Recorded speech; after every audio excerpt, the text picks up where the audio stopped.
Welcome back sa Cure. Kung kanina napag-usapan natin ang mga signs and symptoms ng hypertension, ngayon naman alamin natin kung ano ang mga risk factors ng hypertension. So, Dr. Max, can you give us some risk factors? Okay. Tinatawag natin risk factors yung mga bagay-bagay na mag-predispose sa isang tao para magkaroon ng hypertension. Okay. Diniscuss ko na kanina, una-una age. Pag tumatanda tayo, minsan hindi na natin may kakaila na we are at risk. Okay? Sinabi ko na ng age kanina. Pangalawa, family history. Kung yung nanay at tatay mo may hypertension, you have a higher risk na magkaroon ng hypertension ulit. Okay? Unhealthy lifestyles like cigarette smoking. Okay? Alcohol, heavy alcohol intake. Okay? High salt diet. Puro ikaw, Di ba? Yung high salt. Yung dapat gat, maalat. Maalat, salty foods. Okay, and fatty foods. Iwasan yun. Walang exercise. Sedentary lifestyle. Okay, sedentary Ikaw lifestyle. din yun. Hindi.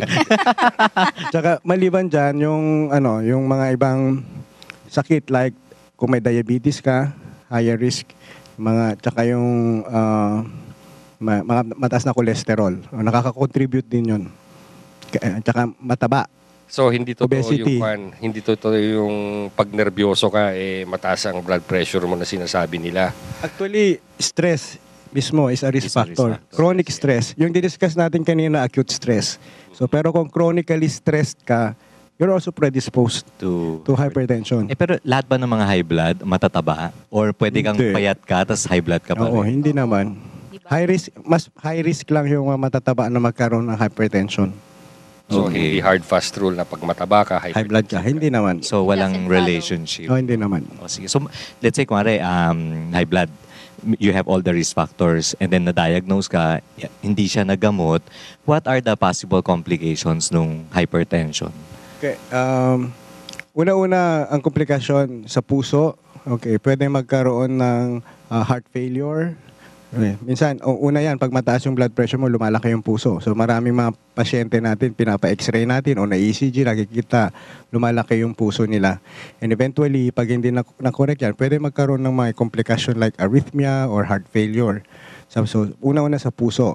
Pangalawa, ito alam mo dapat to, Elton stroke sa brain. Mhm. Okay, pag dalawang klase yun, di ba? Pagka Dry and wet. Pagka nagbarado yung ugat, Saka pumutok. oo, yung nagbarado yung ugat, nagkaroon ka ng ischemic stroke. Pagka pumutok yung ugat dahil sa pwede hypertensive bleed, di ba? Mhm. Okay, so mas mahirap yun kasi permanente yung damage niya. Okay, maliban dyan, pwede rin sa kidney. Nagkakaroon ng tinatawag natin na end-stage renal disease. Pwede madialysis yung Okay, pasyente. sige. Ito hypertension no? lahat yung mga Oo, tapa. Tapos sa mata, pwede mong magkaroon ng panlalabo ng paningin, blurring of vision, mga ganun.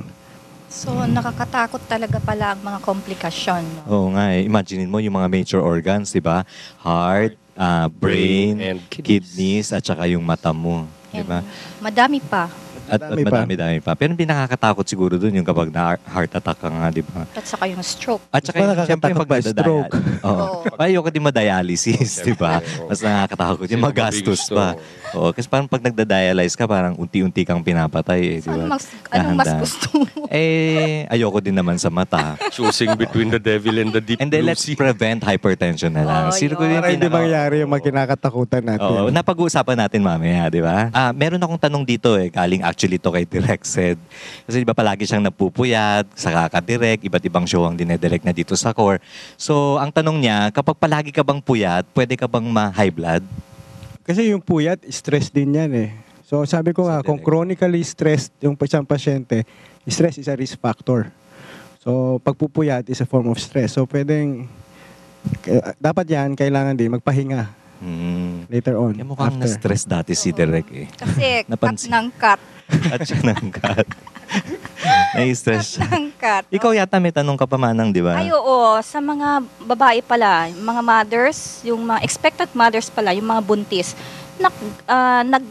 pwede bang magkaroon sila ng hypertension? At saka, ano ba ang ginagawa? Okay. Meron tayong tinatawag na pre-eclampsia, eclampsia, di ba? Oo. pediatrician ka, marami kang babies na pinapanganak na ng mga mothers na ano. Indication. Tama. Or cesarean. Diba? Eclamptic mother. So, pag sinabi nating pre-eclampsia, ibig sabihin yung isang buntis na babae na hindi naman dating may high blood, tapos nabuntis siya, and at certain period ng pagbubuntis niya, tumataas yung mga blood pressure. So, yun yung tinatawag natin na pre-eclampsia. Pag nag-convulsion pa yun, yun na yung eclampsia. Okay, so ano yung mga risk factors nito sa bata? Siyempre, kadalasan nung mga yung nangyayari, may study sila dati na mas maliliit, di ba? Yung mga pinapanganak. Sasagot niya. Oo. Kasi sa bata eh. Oo nga. Oo, tama, di ba? May small for gestational age na sinasabi nila o kaya pinapanganak na premature, Sure. yung mga bata. So, hindi lang yung nanay ang at risk, Pati yung baby. pati yung baby. And worse, Okay. miscarriage. O, tama. Oo. Pero Oo. ganito, so yung pre-eclampsia, nag-high blood lang sila tuwing buntis. Not necessarily pag hindi buntis siya. Normal naman ang blood Okay. pressure niya. Pero nung nabuntis siya, hypertensive siya. So that's eclampsia. Pre-eclampsia. That's So, pre-eclampsia. pagkapanganak nila, nagiging normal ulit ang blood pressure nila. Oo. Tama. Kasi, Bumabalik sa normal. yes. Pero pwede pa rin maging high blood din Oh, eventually. tama. Okay. Ganito yun eh. Pagka pre-eclampsia ka, strict definition niya during pregnancy. pregnancy. Kaya tinatawag natin na pregnancy-induced hypertension.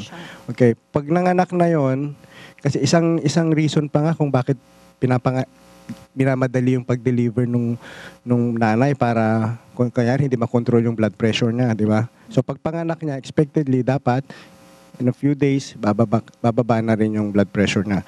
Kung hindi bumababa yun, within 6 months siguro after delivery, hindi na yun purely na pre-eclampsia. May kasama na talagang hypertension yun. Pathologic Oo. hypertension. Chronic hypertension na yun. Tapos pwede rin silang magsabay. Pwede May magsabay. hypertensive, tapos mag-pre-eclampsia. Tama. Kunyari, hypertensive na from the start and then lalong lumala nung nagbuntis siya.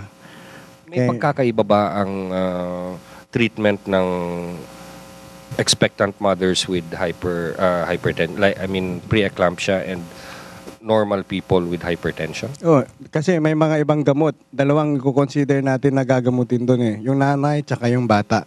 So, ayaw naman natin magbigay ng mga gamot na nakakasira sa bata. Okay, maganda nga sa nanay pero nakakasira naman sa bata. So may mga ibang gamot lang na pwedeng ibigay natin sa mabuntis.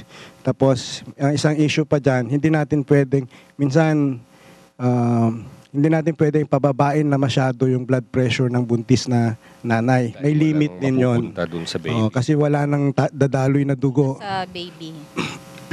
So it's Tama. a case-to-case basis talaga yung treatment of hypertension. O ayan mga kaibigan, nagiging seryoso na yata ang usapan natin. Huwag kaya aalis at babalik ang cure.